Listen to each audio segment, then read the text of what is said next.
मैं हूं अतिया अंसारी, आपकी हिस्ट्री एजुकेटर। एंड करंटली हम पढ़ रहे हैं स्पेक्ट्रम की a brief history of modern India को। आज हम हमारे चैप्टर नंबर 10 की शुरुआत करेंगे, जिसका नाम है beginning of modern nationalism in India. हमने हमारे पिछले वीडियो में चैप्टर नंबर 9 को कंक्लूड किया। वी हैव सीन के जो रिफॉर्म मूवमेंट्स भारत में 19वीं सदी में स्पेसिफिकली हो रहे थे, जो सोशियो कल्चरल रिलीजियस मूवमेंट्स चल रहे थे, उसमें क्या रोल प्ले किया डिफरेंट एसोसिएशन, मूवमेंट, सभाज और सोशल रिफॉर्मर्स ने। साथ ही साथ at the end we have seen के क्या पॉजिटिव और नेगेटिव एस्पेक्ट रहे रिफॉर्म मूवमेंट के भारत में। लेकिन आज हम हमारे चैप्टर नंबर 10 की शुरुआत करेंगे। सो लेट्स बिगिन।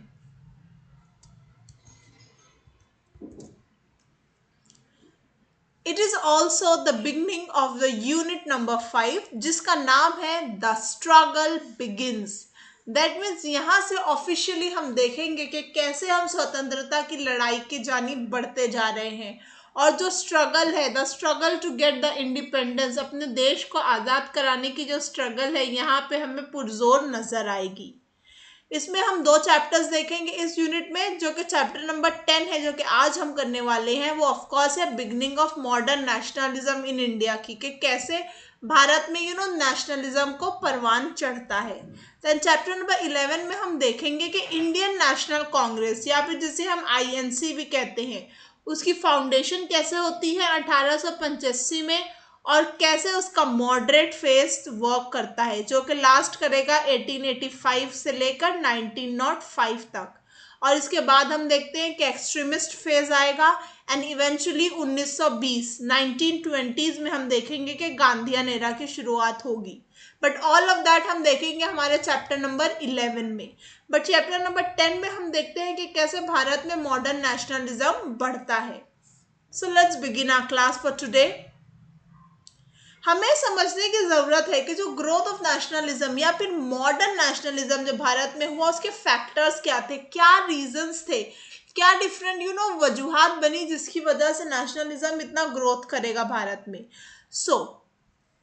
अगर हम इसे ट्रेडिशनली एक्सप्लेन करने का चाहें कि इंडियन का जो रिस्पॉन्स था ब्रिटिश राज के खिलाफ, ये एक बहुत बड़ा रीजन था जिसकी वजह से हमारा मॉडर्न नेशनलिज्म का फर्वर बढ़ता है। हम न्यू इंस्टीट्यूशंस जो बनाए जाते हैं, न्यू अपॉर्चुनिटीज जो मिलती है, जो रिसोर्सेज होते हैं, ये सभी जो है एक इम्पॉर्टेंट फैक्टर प्ले करते हैं। इन अनदर वर्ड, जो इंडियन नेशनलिज्म है, ये बढ़ेगा, ये ग्रो करेगा partly due to the colonial policies, यानी जो ब्रिटिश राज ने जो पॉलिसीज बनाई उसकी वजह से, and partly as a reaction to the colonial policies.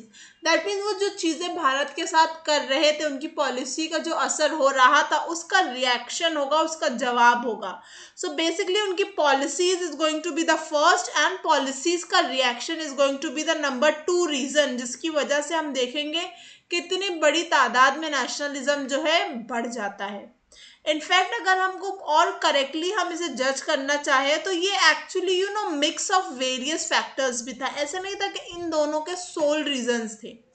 So for example अगर हम दुनिया की बात करें, ग्लोबली क्या हो रहा था, सो हम देखेंगे कि हर तरफ जो है nationalism, equality, liberty, self determination, individuality की बात हो रही थी, जिसमें ऑफ कोर्स फ्रेंच रेवोल्यूशन बहुत बड़ा रोल प्ले करेगा। और ड्यू टू हम जानते हैं कि इंग्लिश एजुकेशन की वजह से जो भारतीय थे, जो इंटेलिजेंसिया था हमारा, एडुकेटेड इंडियंस थे, वो जान पा रहे थे ग्लोबली क्या हो रहा है, वो पढ़ रहे थे, वो समझ रहे थे, और जिसकी वजह से जब फॉर एग्जांपल फ्रांस में वो देखते हैं फ्रेंच रेवोल्यूशन आता है और इक्वालिटी, लिबर्टी और फ्रेटर्निटी के मैसेज दिए जाते हैं, सो दे वुड फील कि हम भी हमारे देश में बहुत कुछ कर सकते हैं। They would get inspired from French revolution. Even Russian revolution भी लेटर ऑन जाकर बहुत ज़्यादा इंस्पायर करेगा। और जो आमद होती है, जो अराइवल होता है इंडियन रेनेसांस का, हम जानते हैं कि जो हमारे रिफॉर्म मूवमेंट्स थे उन्हें इंडियन रेनेसांस भी कहा जाता है। The reform movement that happened specifically 19th century में जो होंगे, तो जो इंडियन रेनेसांस होगा, इसकी वजह से हम जो है हमारी ट्रेडिशनल और ऑर्थोडॉक्स थिंकिंग से बाहर आ जाएंगे, एजुकेशन का ज़्यादा बढ़ावा होगा, फीमेल एजुकेशन दी जाएगी, और जो सोशल इविल्स है उसे ख़त्म करने की समाज से कोशिश की जाएगी, जिसकी वजह से भारत में एक नई लाइट आएगी, एक रेनेसांस आएगा, और ये भी बहुत इंपॉर्टेंट रोल प्ले करेगा नेशनलिज्म को, मॉडर्न नेशनलिज्म को भारत में बढ़ाने के लिए। ऑफ कोर्स जो ब्रिटिशर्स के काम थे, उनका जो मॉडर्नाइजेशन था, उसका भी एक ऑफशूट था, वो भी बहुत इंपॉर्टेंट रोल प्ले करेगा। साथ ही साथ जब ब्रिटिशर्स की जो इम्पेरियलिस्ट पॉलिसीज थी, जैसे कि हमने देखा कि एक रीजन ये था कि हमारा रिएक्शन जो था उनकी पॉलिसीज को, इसी की हम बात कर रहे हैं कि उनकी जो पॉलिसीज थी वो इतनी इम्पेरियलिस्ट थी नेचर में कि उसके रिएक्शन में भी भारत में ये जज्बात उमड़ पड़ते हैं। Understanding of contradiction in Indian and colonial interest, हम धीरे धीरे ये समझ रहे थे कि हम जो भारतीय हैं, हमारा जो इंटरेस्ट है, हम जो चाहते हैं, और जो कॉलोनियल इंटरेस्ट है वो जो करना चाहते हैं, उसमें कितना फ़र्क है। हम समझने की कोशिश करेंगे कि हमारे भारत की जो इकोनॉमिक कंडीशन है और हम जो इतने बैकवर्ड है, वो उसका रीज़न क्या है, why we are like this. हम देखेंगे कि हमारे कोई भी डिसीजन से या ब्रिटिशर्स जो भी कर रहे हैं, उसका सब असर जो है हमारी इकोनॉमी पे, हमारे लोगों पर पड़ रहा है। और ये हर सेक्शन के लोग होंगे, ये पेजेंट हमारे किसान होंगे, हमारे आर्टिस्ट, हमारे हाथ काम करने वाले, हमारे आम वर्कर, यहाँ के तक के हमारे इंटेलेक्चुअल्स, हमारे जो कैपिटलिस्ट होंगे, सब ये धीरे धीरे समझ जाएंगे कि हमारा कितना इकोनॉमिक एक्सप्लॉयटेशन किया जा रहा है। और ये जो कॉन्ट्राडिक्शन हमारे इंटरेस्ट में पाया जाएगा, ये बड़ा ही इनहेरेंट कैरेक्टर होगा ब्रिटिश रूल का और उनकी पॉलिसीज का।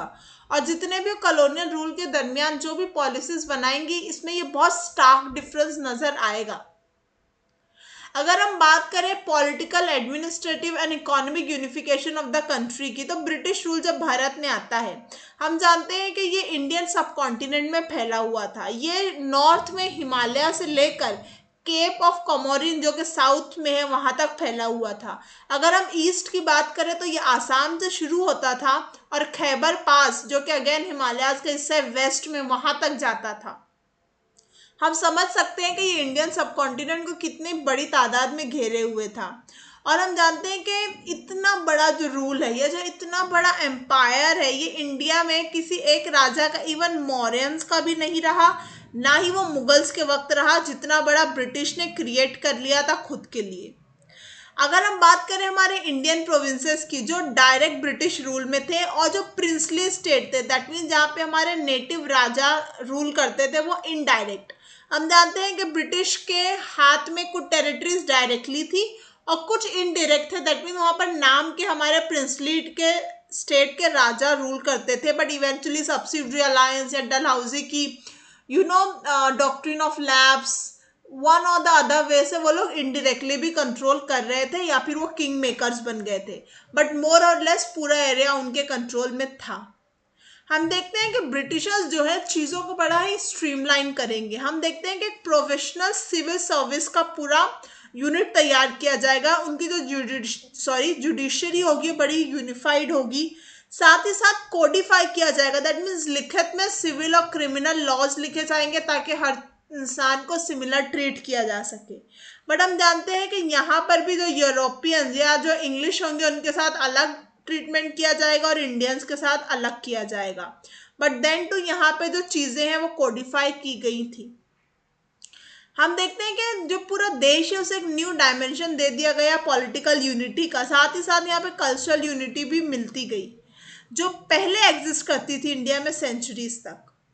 अब हम देखेंगे जो नेसेसिटीज थी कि एडमिनिस्ट्रेशन किया जाए, क्योंकि हम जानते हैं इतना बड़ा एरिया था and they had to administer, उस पर कन्वीनियंस बनाने के लिए हम देखते हैं कि जो उनका मिलिट्री डिफेंस था वो बहुत स्ट्रॉन्ग होता चला गया, और अब इतना बड़ा रूल अपना जमाने के लिए they needed economy, strong economy, जिसकी वजह से हम देखते हैं कि भारत का कमर्शियल एक्सप्लॉयटेशन ब्रिटिश के हाथों बढ़ता चला जाता है।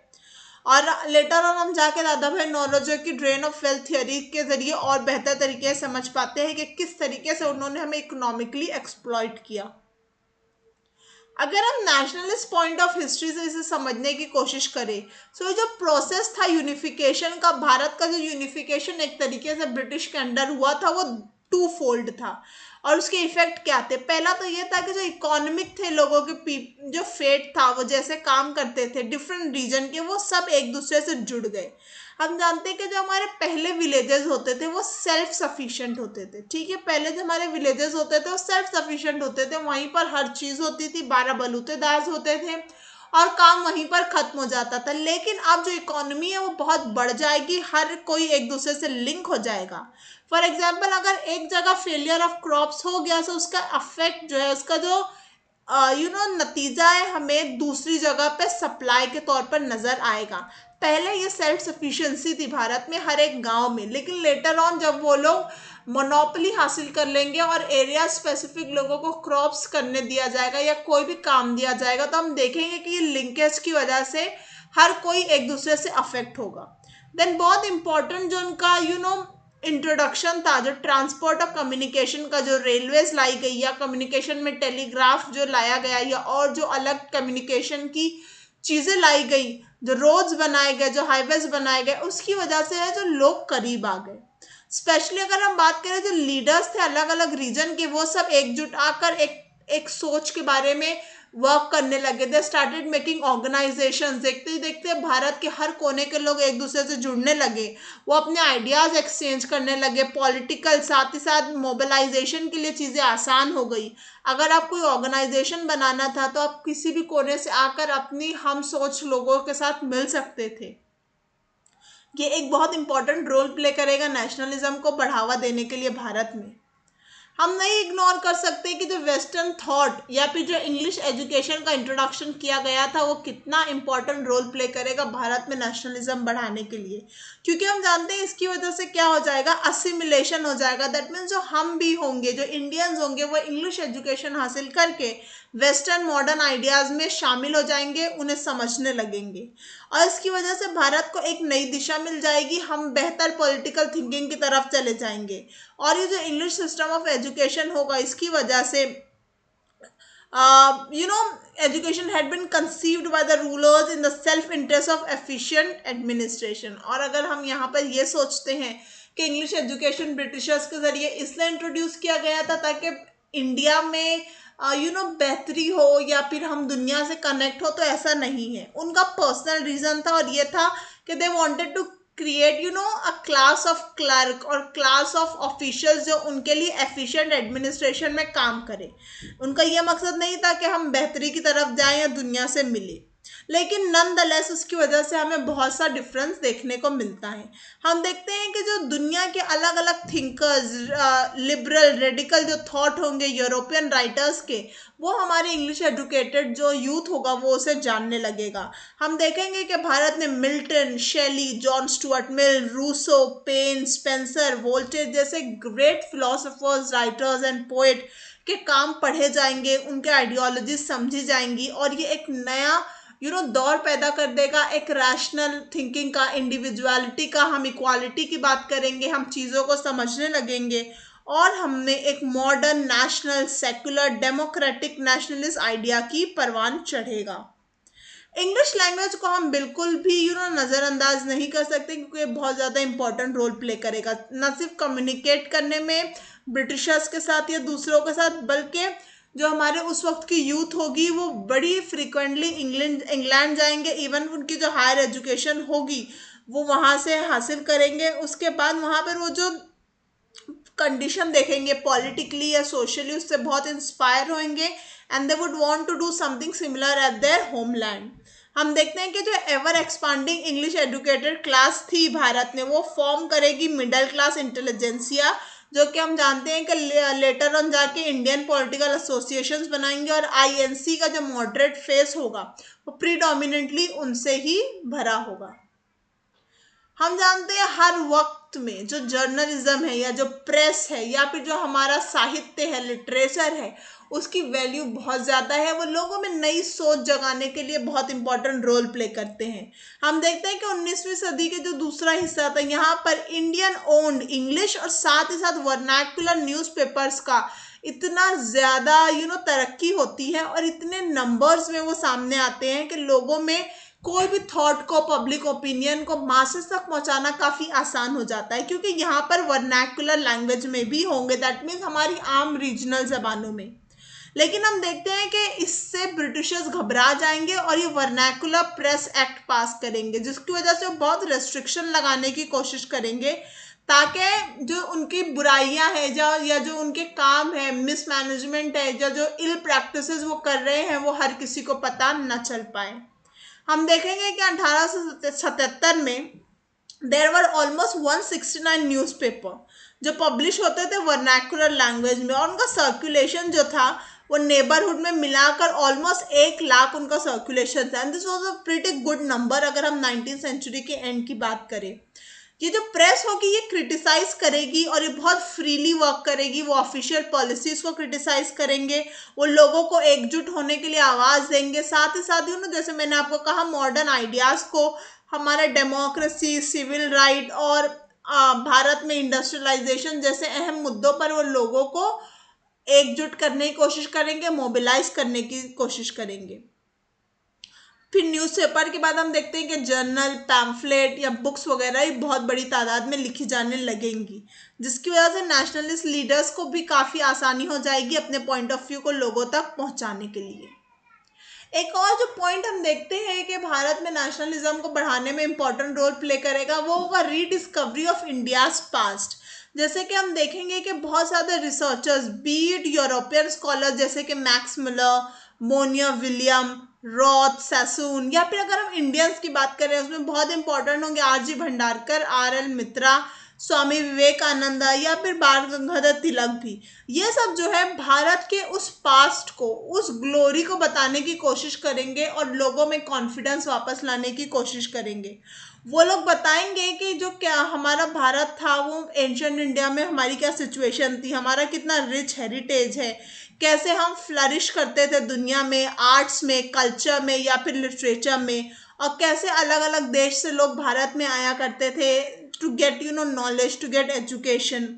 और उसी वक्त हम देखेंगे यूरोपियन स्कॉलर्स के जरिए एक थ्योरी पुटअप की जाएगी जिसका नाम होगा, basically it's going to be a race theory, जो कि ये बताएगी कि जो इंडो आर्यंस हैं वो सेम एथनिक ग्रुप से बिलोंग करते हैं जहाँ से यूरोपियन नेशन के लोग बिलोंग करते हैं, और इसकी वजह से एक साइकोलॉजिकल बूस्ट मिलेगा। Indo Aryans are basically we are talking about Indians.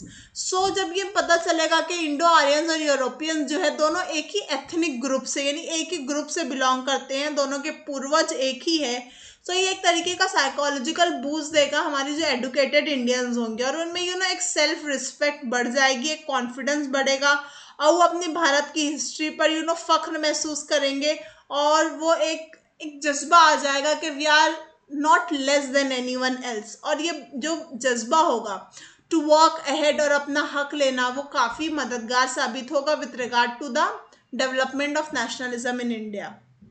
हम जानते हैं और हमने पढ़ा भी चैप्टर 9 में कि जो रिफॉर्म मूवमेंट्स है, बी इट सोशो रिलीजियस या सोशो कल्चरल, उसकी वजह से कितना हमारी सोसाइटी को फ़ायदा होता है, ग्रोथ होती है, जो सोशल इविल्स होते हैं उन्हें निकाल दिया जाता है, और ऑफकोर्स ये कैसे इंडियन नेशनलिज्म को भी बढ़ाते हैं। हम बार बार बात कर रहे हैं मिडिल क्लास इंटेलिजेंसिया की, दैट मीन्स ये है हमारे English educated Indians.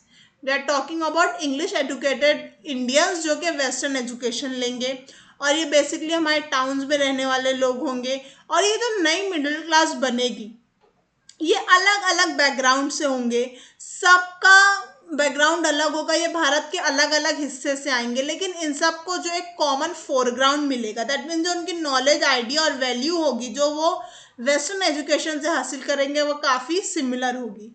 But then to ये एक माइनॉरिटी होंगे, ऐसा नहीं है कि जो इंटेलिजेंसिया है वो भारत भर में फैला होगा, ये एक छोटा सा टुकड़ा होंगे बहुत बड़े भारत का।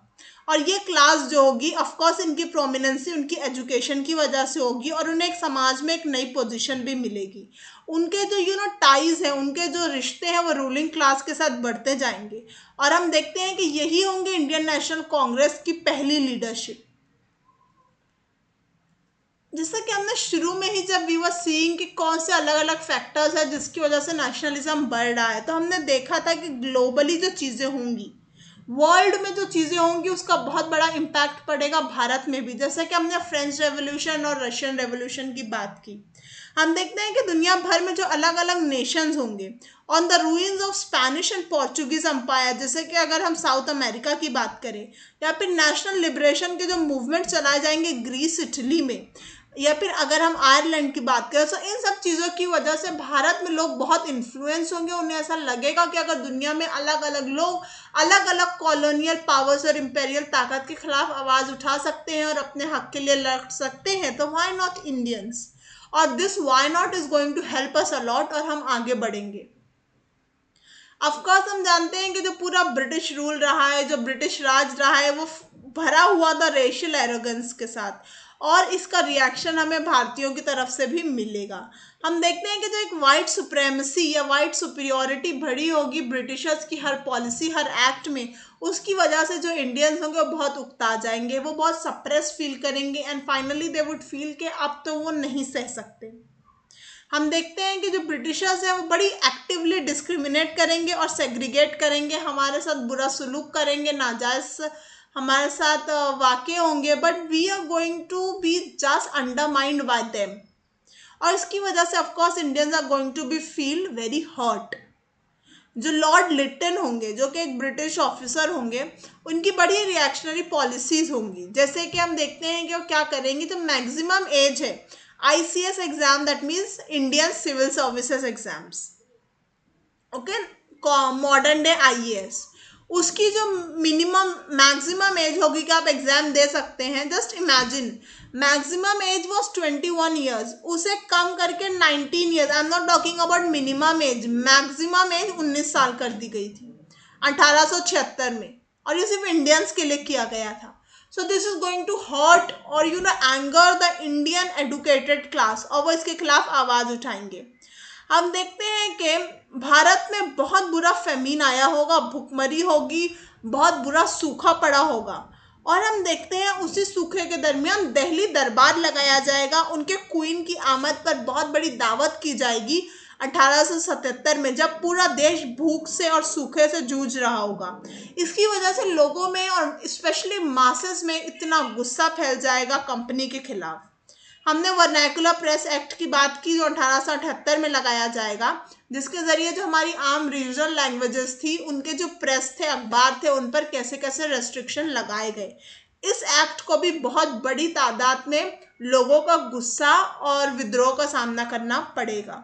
1878 में एक और एक्ट पास किया गया, आर्म्स एक्ट। ये आर्म्स एक्ट था, ये एक तरीके से रेगुलेट करता था और रिड्यूस करता था कि आप कौन से और कितने हथियार या आर्म्स अपने पास रख सकते हैं।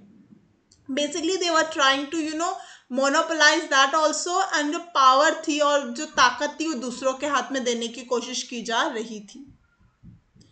इल्बर्ट बिल जो है, ये बहुत बड़ी कंट्रोवर्सी थी। जो रिपन की गवर्नमेंट थी वो अबॉलिश करना चाहते थे जुडिशियल डिस्क्वालिफिकेशन, रेस डिस्टिंक्शन की वजह से, और ऐसा कहा जा रहा था कि जो इंडियन मेंबर्स होंगे इस सर्विस के, सिविल सर्विसेज के, same powers and rights as those enjoyed by the European colleagues.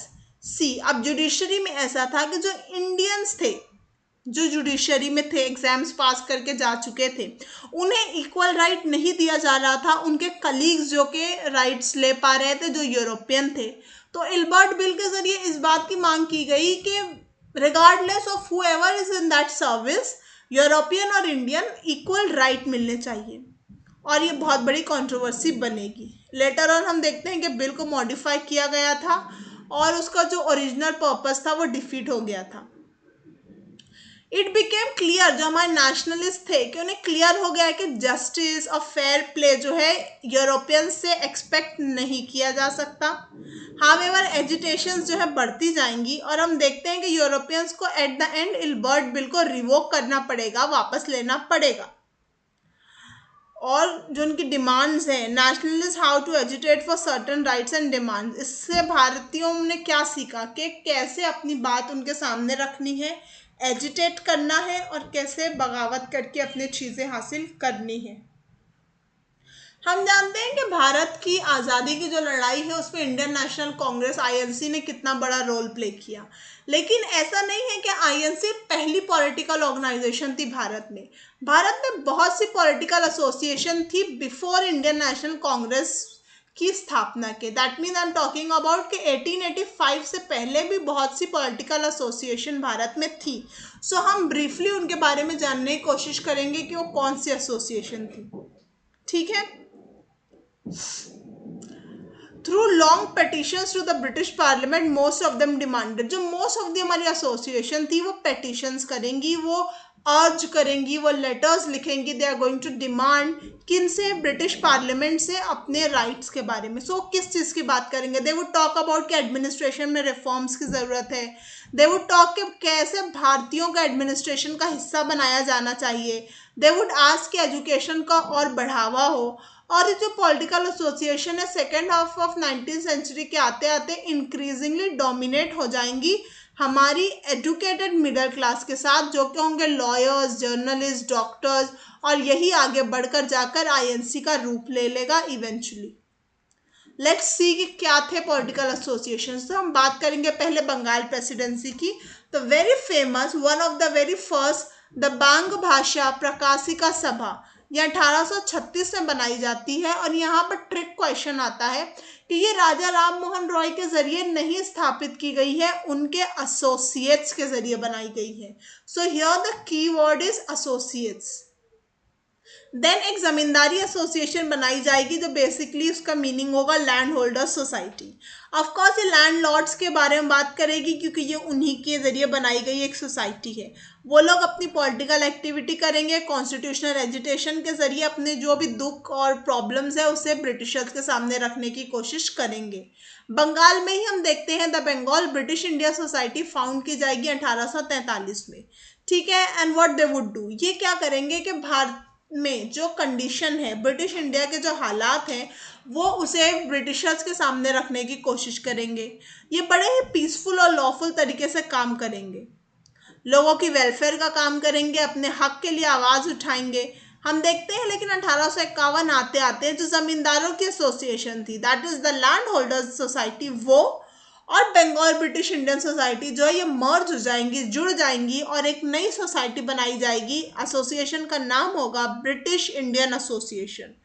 So basically it's going to be a merger. अब ये जो होंगे एक ना पिटीशन सेंड करेंगे ब्रिटिश पार्लियामेंट को, एक रिक्वेस्ट भेजेंगे कि कैसे उनके कुछ सजेशंस है जो कि न्यू चार्टर में जो न्यू भी कानून बन रहे हैं या जो न्यू रेगुलेशंस आ रही हैं उसमें होने चाहिए। दे वुड टॉक अबाउट कि कैसे सेपरेट लेजिस्लेचर होना चाहिए, उसका कैरेक्टर कैसा होना चाहिए। वो लोग बात करेंगे कि एग्जीक्यूटिव और जुडिशियल जो है अलग अलग होने चाहिए, जो आज हमारे भारत में है separation of executive and judiciary. They would talk about कि जो हाई ऑफिसर्स हैं, ब्रिटिश ऑफिसर्स हैं, उनकी इतनी ज़्यादा सैलरीज है जो बेसिकली इंडिया से ही जा रही है, उसकी वजह से हमारी इकोनॉमी का डाउनफॉल हो रहा है। सो उनकी सैलरीज जो है कम की जाए, रिड्यूस की जाए। सॉल्ट पर जो ड्यूटी लगाई जाती है, नमक पर जो ड्यूटी लगाई जाती है, उसे ख़त्म किया जाए क्योंकि सॉल्ट इतना बेसिक कमोडिटी है हर इंसान के फूड का कि उस पर ड्यूटी लगाना काफ़ी ही इनह्यूमन है। दे वुड टॉक अबाउट कि जो आबकारी ड्यूटी है या स्टैंप ड्यूटी है उसे भी खत्म किया जाए। आबकारी basically it's like irrigation duty, आब मीन्स वाटर, सो इरिगेशन पे भी जो टैक्स लगाया गया है या फिर जो डॉक्यूमेंटेशन पर स्टैंप ड्यूटी लगाई गई है, इन सबको अबॉलिश किया जाए, खत्म किया जाए। एक और एसोसिएशन जो बहुत ही फेमस है that is east India association. ये बनाई जाती है दादा भाई नौरोजी के जरिए 1866 में। और ये एसोसिएशन भारत में नहीं बन रही है, ये बनेगी लंदन में। अब लंदन में क्यों बना रहे हैं, ताकि वो इन्फ्लुएंस कर सके इंग्लैंड में जो क्राउन जो वहाँ पर जो है, वहाँ की जो पार्लियामेंट है उसे ये इन्फ्लुएंस कर सके, और जो इंडिया की बेहतरी के लिए, इंडिया के वेलफेयर के लिए जो बातें हैं वो लंदन में उनके सामने रख पाएँ। लेकिन हम देखते हैं कि इनकी जो ब्रांचेस होंगी भारत की भी अलग अलग सिटीज़ में होंगी, बट बेसिकली ये जो बेस होगा वो लंदन बेस होगा दादा भाई नौरोजी के जरिए। शिशिर कुमार घोष के जरिए हम देखेंगे कि 1875 में इंडियन लीग बनाई जाती है। और ये बात करेंगे भारत में नेशनलिज्म के जज्बे को बढ़ाने के लिए, देशभक्ति को बढ़ाने के लिए, और वो इनकरेज करेंगे लोगों को पॉलिटिकल एजुकेशन की तरफ। That means they would try to show people के भारत में क्या हो रहा है, हमारे साथ क्या गलत हो रहा है, and how we should raise our voice. अगर हम कलकत्ता की बात करें तो यहाँ पर the Indian association of Calcutta, जिसे इंडियन नेशनल एसोसिएशन भी कहा जाता है, ये बनाई गई थी 1876 में। और यहाँ पर बंगाल के ही लीडर्स, यंग लीडर्स है कि सुरेंद्रनाथ बनर्जी और आनंद मोहन बोस जो हैं इसके लीडरशिप में होंगे। एंड ये जो है दे वर गेटिंग वेरी डिसकंटेंट। वो जो कंजर्वेटिव आइडियोलॉजी थी और जो ज़मींदारों के हक में सारी बातें हो रही थी, जो कि British Indian association, that means जो लैंड होल्डर सोसाइटी के लोग जो बात कर रहे थे, वो उससे बड़े ही डिसकंटेंट होंगे and they would feel that के मासेस की बात नहीं हो रही है। सो ये one of the very famous और इम्पॉर्टेंट प्री कांग्रेस एसोसिएशन है, जो बात करेगी हर इंसान के पॉलिटिकल, इंटेलेक्चुअल और मटेरियल एडवांसमेंट की। और ये सिर्फ लैंड होल्डर्स या सिर्फ अपर क्लास या अपर कास्ट की बात नहीं करेंगे, they would talk about everyone, ये मासेस की बात करेंगे। ये बहुत ही अच्छा पब्लिक ओपिनियन बनाएंगे लोगों में, और ये भारत के लोगों को यूनिफाई करने की कोशिश करेंगे एक कॉमन पॉलिटिकल प्रोग्राम की तरफ, जो कि ऑफ कोर्स होगा भारत की आज़ादी का। ये भी बड़ा ही अपोज करेंगे, प्रोटेस्ट करेंगे रिड्यूस ऑफ एज, जो आईसीएस की एज रिड्यूस कर दी जाएगी, जैसे कि हमने देखा जो 21 से 19 कर दिया जाएगा, उसके खिलाफ प्रोटेस्ट करेंगे। साथ ही साथ हमने ये भी देखा कि जो रिप्रेसिव आर्म्स एक्ट लगाया जाएगा या फिर जो वर्नाकुलर प्रेस पर रेस्ट्रिक्शन लगाई जाएगी, ये उसके खिलाफ भी आवाज़ उठाएंगे। ये जो एसोसिएशन होगी ये स्पॉन्सर करेगी एक ऑल इंडिया कॉन्फ्रेंस को, जो कि कलकत्ता में होगी 1883 में। और यहाँ पर हम देखते हैं कि भारत भर से अलग अलग कोनों से बहुत सारे 100 डेलीगेट्स, ऑलमोस्ट 100 डेलीगेट्स जो हैं अटेंड करेंगे। और अगर हम देखा जाए तो ये एक तरीके से ये जो एसोसिएशन होगी ये 4 रनर होगी, that means Indian national Congress एक ऑल इंडिया एसोसिएशन के बनने से पहले का होगा। हम देखते हैं कि ये लेटर ऑन मर्ज कर जाएगा 1886 में आईएनसी के साथ ही, इंडियन नेशनल कांग्रेस के साथ ये बाद में जुड़ जाएंगे। ये तो हमने बात की बंगाल प्रेसिडेंसी की। अगर हम बात करें पॉलिटिकल एसोसिएशन जो कि बॉम्बे प्रेसिडेंसी में थी, तो यहाँ पे one of the very important one है पूना सार्वजनिक सभा, जो कि 1876 में बनाई जाएगी महादेव गोविंद रानडे के जरिए, जस्टिस रानडे के जरिए। इनका जो मेन मकसद ये होगा कि ब्रिज बनाना गवर्नमेंट और लोगों के बीच में, दैट मीन्स जो गैप है हमारी आम लोगों में और जो ब्रिटिश एडमिनिस्ट्रेशन है, जो ब्रिटिश पावर है एट दैट टाइम, उनके दरमियान के जो गैप है उसे ख़त्म करना। बॉम्बे प्रेसिडेंसी एसोसिएशन जो बनाई जाएगी 1885 में ही, और इसे बनाएंगे बदरुद्दीन तैयब जी, फिरोज शाह मेहता और KT Telang, very famous personality of Bombay presidency.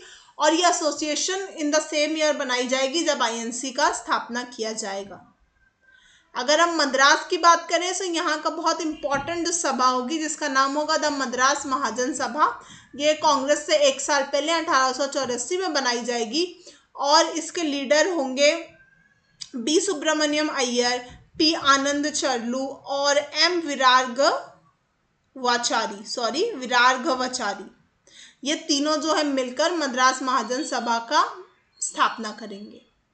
ये तो हमने जान लिया कि कौन कौन सी एसोसिएशंस थी जो कांग्रेस से पहले बनाई गई थी, इंपॉर्टेंट वंस, जिन्होंने कुछ इफेक्ट क्रिएट किया, and how they worked and who made it. लेकिन क्या कैंपेन्स थी, किन टॉपिक्स पर ये बात कर रहे थे, जो प्री कांग्रेस एरा था वहाँ पर किन मुद्दों पर बात की जा रही थी, तो हमने उनके बारे में जाना। जस्ट वेरी क्विकली हम एक रिवाइज कर लेंगे कि जो ड्यूटीज लगाई जा रही थी कॉटन पर, इंपोर्ट ड्यूटी, उसके खिलाफ आवाज़ उठाई जाएगी। हमने देखा और ड्यूटी किस पर लगाई जा रही है, सॉल्ट पर, उसके भी खिलाफ। Then we have also seen के स्टैंप ड्यूटी जो लगाई जा रही है उससे भी अबॉलिश करने की मांग की जाएगी। देन हमने देखा कि जो गवर्नमेंट सर्विस है उसमें जो एज कम की जा रही है, जो आईसीएस एग्जाम की एज कम की जा रही है, उसके खिलाफ आवाज़ उठाई जाएगी। और कहा जाएगा कि जो एग्ज़ाम्स हैं वो सिर्फ इंग्लैंड में ना हो, इसके एग्ज़ाम्स जो हैं भारत में भी हो, इंडियनाइजेशन भी हो, ताकि ज़्यादा से ज़्यादा इंडियंस उसमें जुड़ सके। लॉर्ड लिटन जो होंगे, इनके जो एंग्लो अफगान वॉर्स होंगे जिसमें इंग्लैंड को, दैट मीन्स जो ब्रिटिश इंडिया होगा उसे कितना नुकसान का सामना करना पड़ेगा, कैसे हार होगी, इनके इन एडवेंचर्स की वजह से भी लोग बहुत ही तंग आ चुके होंगे। हमने जाना आर्म्स एक्ट को भी, क्या था वर्नैकुलर प्रेस एक्ट, ये भी लोगों की बहुत गुस्से का एक रीजन था। देन वी वुड सी कि उन लोगों को राइट नहीं था कि वो वॉलंटियर कॉर्प्स को ज्वाइन करे, इसके खिलाफ भी लोग आवाज उठाएंगे। देन जो प्लांटेशन लेबर थे या फिर जो इनलैंड इमिग्रेशन एक्ट लगाया गया था, लोग उसके खिलाफ भी आवाज उठाएंगे। हमने देखा इल्बर्ट बिल के बारे में जो कि जुडिशरी से रिलेटेड था, और कैसे इंडियंस जो हैं वो अपने कलीग जो कि यूरोपियन थे उनके बराबर के हक की मांग कर रहे थे। साथ ही साथ एक तरीके से डिमांड की गई फॉर ऑल इंडिया फंड, ताकि पॉलिटिकल एजिटेशन किया जा सके और अपने हक के लिए आवाज उठाई जा सके। कैंपेन की जाएगी ब्रिटेन में, इंग्लैंड में, कि ऐसी पार्टी को लाया जाए जो प्रो इंडिया है। ब्रिटेन में ऐसी पार्टी सत्ता में आए जो कि प्रो इंडिया हो। साथ ही साथ ये बात करेंगे जो कि हमने अभी देखा कि जो मैक्सिमम एज को रिड्यूस करने की बात की जा रही थी इंडियन सिविल सर्विस में, उसके खिलाफ लोग आवाज उठाएंगे। The very quick summary here, we have seen it already, but just very quickly. लोगों को समझ में आ गया कि कॉन्ट्राडिक्शन है कॉलोनियल इंटरेस्ट में और हमारे इंटरेस्ट में। प्रेस ने बहुत इंपॉर्टेंट रोल प्ले किया, साथ ही साथ साहित्य ने। हम हमारे पास से ग्लोरी हासिल करेंगे, हमारी middle class educated, English educated intelligentsia सामने आएगी। हम बहुत ही रिएक्शनरी एटीट्यूड देंगे, जो रेशियल एरोगेंस अभी तक हमारे साथ ब्रिटिशर्स करते आए हैं उसके खिलाफ। देन वी हैव सीन कि a list of different organization जो प्री कांग्रेस होंगी, प्री 1885 होंगी, जो आईएनसी के स्थापना से पहले बनाई जाएंगी। बांग भाषा प्रकाशिका सभा से लेकर Indian league, Bombay presidency association, Madras Mahajan Sabha and a lot. सो ये था हमारा चैप्टर नंबर 10। आज के लिए इतना ही। हम हमारी नेक्स्ट क्लास में एक नए चैप्टर की शुरुआत करेंगे जो कि होगा हमारा चैप्टर नंबर 11, जिसका नाम है इंडियन नेशनल कांग्रेस। कैसे उसका फाउंडेशन हुआ और कैसा पहला फेज जो कि मॉडरेट्स का था वो वर्कआउट करेगा। हु वुड बी देम, उनकी क्या आइडियोलॉजी होगी, वो किस तरीके से काम करेंगे और